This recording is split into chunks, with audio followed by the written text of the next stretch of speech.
Alright guys, so today I'm going to show you how I make chicken fajitas, and I got this idea from Candid Mommy. I will put her video in the description box, and no matter how many times I have told everybody to go check her video on how to make them, I still get asked to make a video of my own. So that is what I'm going to do. I'm going to go ahead and just put a video on my channel, but she seasons hers differently, so you can go see how she does it, just in case you can't find how I do mine with this particular seasoning. So for this you're going to need Riley's seasoning, 3 to 5 chicken breasts depending upon size. I like to use 6 colored peppers and then 1 to 2 onions depending. And sometimes I'll use green peppers, but I like the flavor of colored peppers better. So for this dish anyway. So sometimes I'll grab 6 colored peppers and then maybe toss in 2 green peppers. It depends. It depends if I want more peppers or I want more chicken. Today I'm just kind of going for more chicken today and less peppers. So it really just depends. But normally it's 6 to 8 peppers, 1 to 2 onions, and then 3 to 5 chicken breasts depending upon the size of the chicken breast. And that'll make 10 of these, and these are the medium size shells flour tortillas. And then I always have chicken and peppers left over for salads for lunch the next day. I just toss the chicken and the peppers on top of salad, and there you go. You got a yummy lunch. I use this seasoning. It's by Riley's. It's a Cajun seasoning. I'm pretty sure if you find any Cajun seasoning that you like, it'll work out just the same. I just prefer this over just doing salt and pepper or, you know, whatever spices, chili powder, that sort of thing.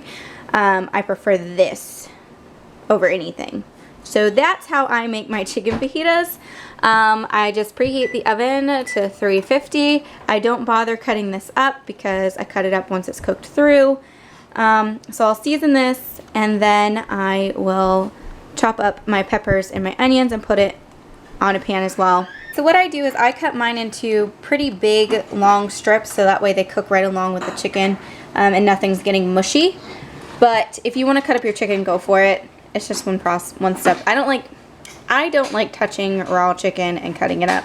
It just grosses me out, so I just leave it. Okay, before I start covering up the chicken, I am going to take my Cajun seasoning and I'm going to season the one side of my chicken breast. I tend to dump quite a bit on the chicken. And then I will season again once I have got all my veggies and onions right on top. Okay, so that was just one onion. I decided just to go with one onion. And there's all the peppers on top. I just take some more of my Riley's Cajun seasoning. I love Riley's seasonings. They're like my favorite in the world. And then I just kind of dump a lot. My kids are fighting, guys. Fairly large amount, because once it starts to cook, the water is going to be coming out of the chicken. The juices are going to come out of the chicken, and the water is going to come out of the peppers, and it tends to make this kind of like watery gravy down at the bottom. And I like a lot of my seasonings to cook into the food, so I over season quite frequently. But yes, Riley's Cajun is my favorite, and I also love their Riley's all-purpose. I use this on almost everything, guys. I love it. In the oven at 350 for about 30 to 45 minutes, give or take. It's really going to depend on how, long it's going to take to cook your chicken and how soft you want your peppers. So just check it after 30 minutes, check it and gauge where you need it to be. But that's it, and I'll show you what it looks like when it's done. Okay, so I started making this before I forgot. I was showing you guys what I was doing.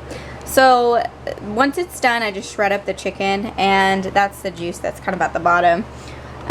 What we do is we take and I put sour cream, like a teaspoon of sour cream, run it around the shell, put it towards the edge, and then I roll it.